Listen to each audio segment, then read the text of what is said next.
दोस्तों, आज के ज़माने में साइंस की बड़ी बड़ी खोजों ने इंसानों को चौंका दिया है, लेकिन साइंस जितनी भी खोज कर ले वो कुरान का मुकाबला नहीं कर सकते। आज हम इस वीडियो में कुछ ऐसी ही बात बताएंगे जिसकी खोज साइंस ने आज के दौर में बड़ी बड़ी मशीनों और लाखों रुपए खर्च करने के बाद करी है, लेकिन अल्लाह ताला ने उसका खुलासा 1400 साल पहले ही कुरान में कर दिया। तो चलिए इस वीडियो को शुरू करते हैं। सबसे पहला ये है कि आप जानते ही होंगे कि शहद में मधुमक्खी के छत्ते से मिलता है, लेकिन क्या आप जानते हैं कि मधुमक्खी अपना शहद कैसे तैयार करती है? सबसे पहले शहद की मक्खी एक बेस्ट क्वालिटी का फूल तलाश करती है। उसके बाद वो फूलों से रस को चूसती है और अपने पेट में इकट्ठा करती है। उसके पेट में एक एंजाइम होता है जिससे वो रस शहद में बदल जाता है और शहद बीमारों के लिए शिफा है। इस चीज को साइंस की थ्योरी ने भी साबित किया है, लेकिन अल्लाह ताला ने 1400 साल पहले इसका जिक्र कुरान में फरमा दिया। चुनांचे अल्लाह ताला सूरह नहल में फरमाता है, और अल्लाह ताला ने शहद की मक्खी के दिल में ये बात डाल दी कि पहाड़ों में और दरख्तों में और छतों में घर बनाओ, फिर हर किस्म के फूलों में से खाओ और अपने रब की बनाई हुई नरम व आसान रास्तों पर चलती रहो। इसके पेट से एक पीने की रंग बिरंगी चीज निकलती है, इसमें लोगों के लिए शिफा है।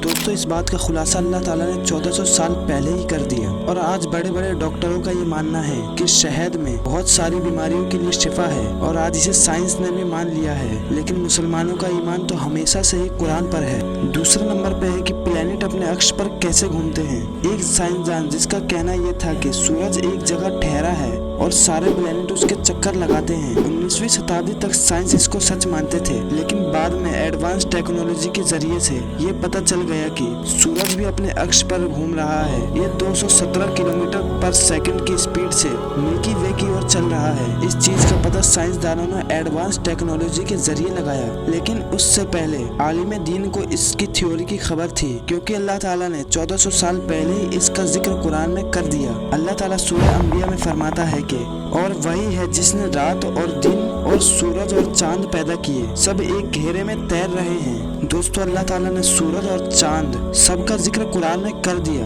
और ये एक घेरे में तैर रहे हैं। इसको कोई नहीं झुटला सकता। तीसरा, कि आपने कभी न कभी तो इन दो समंदरों को देखा ही होगा जो कि अलास्का की खाड़ी में मौजूद हैं। हैरत की बात तो ये है कि इन दोनों समंदरों का पानी कभी आपस में मिलता ही नहीं है, और इन दोनों समंदरों के पानी का रंग भी अलग है। मगर इस समंदर को तो आज के जमाने में खोजा गया है, लेकिन अल्लाह ताला ने इन दोनों समंदरों का जिक्र कुरान में पहले ही कर दिया है। अल्लाह ताला सूरह रहमान में यूं फरमाता है, उसने दो समंदर बहाए कि वो दोनों मिले हुए लगते हैं, उनके दरमियान एक आड़ है कि वो एक दूसरे की तरफ बढ़ नहीं सकते। तो तुम दोनों अपने रब की कौन कौन सी नियमतों को झुटलाओगे? बेशक हम अपने रब की नियमतों को झुटला नहीं सकते, और अल्लाह ताला ने ही हर एक चीज को पैदा किया, और अल्लाह ताला की कुदरत का नज़ारा आप साफ साफ देख सकते हैं कि इन दोनों समंदरों का पानी कभी मिलता ही नहीं है, क्योंकि इन दोनों के बीच में एक आड़ है। नेक्स्ट है कि लोहा इस धरती पर कहां से आया? साइंसदानों का मानना है कि आज से हजारों साल पहले लोहा अर्थ पर एस्ट्रॉइड के जरिए से आया, और ये एक साइंटिफिक फैक्ट भी है। लेकिन क्या आप जानते हैं कि